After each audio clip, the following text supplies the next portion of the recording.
Cairo recently turned 18. Her parents like to go abroad, which is why she lives alone in a big house. Only literature does not let you get bored. She has one dream: to become loved. And something new is going to happen in her life today. She will be able to meet a writer like herself. Jonathan's teacher. He found inspiration in this remote town. Cairo comes to class before everyone else. This surprises Jonathan, and he asks where she lives. They tell each other about their lives. Jonathan is amazed that Kyra has read the entire curriculum. Kyra jokingly replies that she likes it tougher. Then Vinny comes into the office and takes her friend away to talk. While they're gone, Jonathan looks at Kyra's books. Boris distracts him. He immediately realized that Jonathan was reading the girl's book, as its plot was very vulgar. Guys wouldn't read that. By coincidence, Kyra likes to read a book written by Jonathan. He lives with his wife Beatrice, who is also a writer. He tells her that her student is reading his book. The duo starts dancing, but they are distracted by a call from Emmy. A new day is coming. Teachers are relaxing, sitting on a bench, and drinking coffee. Boris wonders if there are ghosts in the forest. A second later, Kyra comes out of the woods and walks right up to the teachers. Boris offers cookies, but Jonathan can't take his eyes off Kyra. A little later, Vinny tries to get Boris's attention. She bluntly says that she is interested in their communication. Kyra calls her crazy. After school, friends gather together. Kyra admits that it is difficult for her to find a topic for a future book. Vinny suggests reliving a moment that will help in writing the topic. For example, intrigues with teachers. The problem is that none of them had a serious relationship. Vinny wants her first date to be with Boris. Kyra should also understand that Mr. Jonathan is looking at her in a special way. But Kyra denies everything. She spends the rest of the day reading Jonathan's book, and during class they can't take their eyes off each other. Jonathan asks to come to him after class, and in Kyra's head the same desire is spinning to get all his attention. A little later, Jonathan decides to dance a little, but he is distracted by Kyra. She promises not to reveal his hobbies to anyone. Jonathan suggests going to a poetry club in case something surprises her. He read her latest work, and he really liked it. Kyra burns with shame and explains what her work was about. Jonathan wants her to write a story in the style of her favorite author. Kyra accepts the assignment, adding that she has read his book in full, after which she repeats some phrases that she liked the most. Jonathan doesn't even know what to say to him. Kyra breaks the awkward pause and apologizes. Suddenly, Vinny comes into the office, and the duo ends the conversation. Today, teachers and Beatrice visit the cafe. Vinny also works there. Boris makes fun of the girl, and Beatrice wonders how beautiful the girl who has read his book Island. He replies that she is very smart and unique. Beatrice decides to declare that Jonathan is not a writer. He chose to work as a teacher, and after that day he never wrote a new book. Tomorrow, Kyra is attending a writing club. She feels that this day will be very significant for her.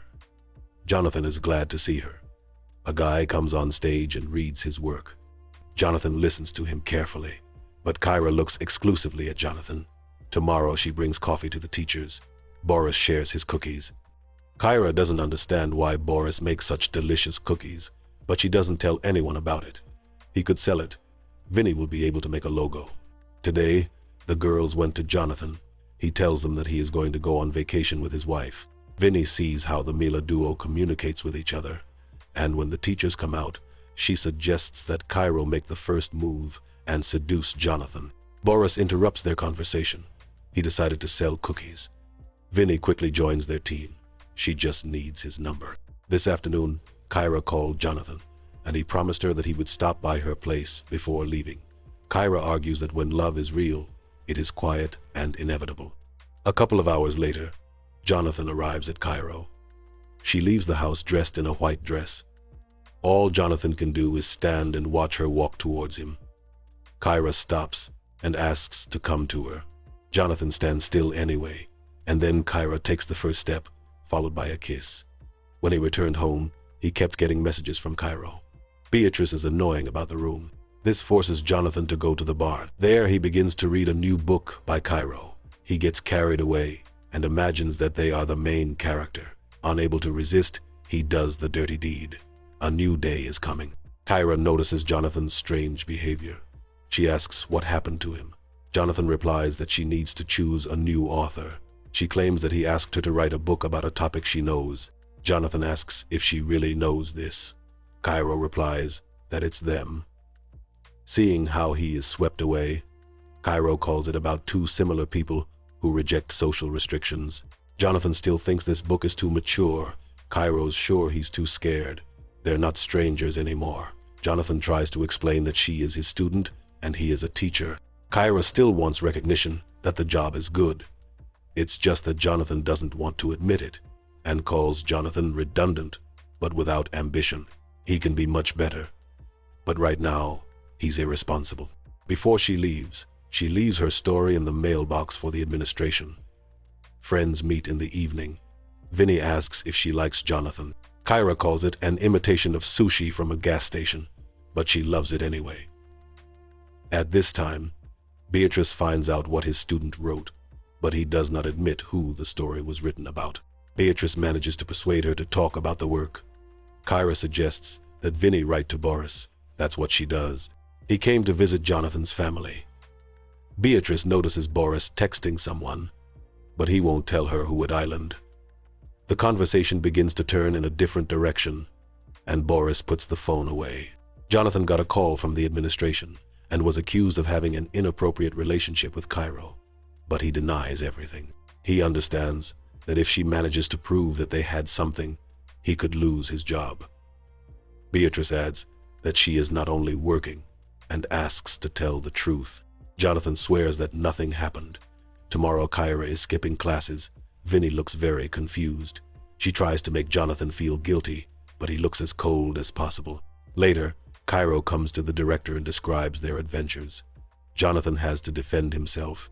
He was lucky that their stories matched. To the final question, Kyra replies that nothing has happened that she would not like. Obviously, Jonathan doesn't know what she said, and the question confused him a lot. During recess, Boris realizes that Jonathan has fallen in love with Kyra. He's unlucky that he can't see the line that can't be crossed. It was because of this that he got into such a mess. Upon returning home, Beatrice already asks her questions. Beatrice doesn't believe in his lies. Jonathan couldn't deny that a spark flew between them and Kyra. This was the last straw. Beatrice is going to file for divorce. Vinny comes to Kyra and asks not to harm Jonathan. It will ruin his life, just to take revenge that he rejected her. Vinny will stand up for Jonathan and tell him that Kyra is lying. She quickly replies that Vinny won't be able to do it. She has dirt on her and Boris. When Kyra finishes writing a book about her and Jonathan, the movie ends. Well, the Kinocod channel was with you. Write in the comments how you rate this film, or just dedicate something interesting. See you very soon. Bye.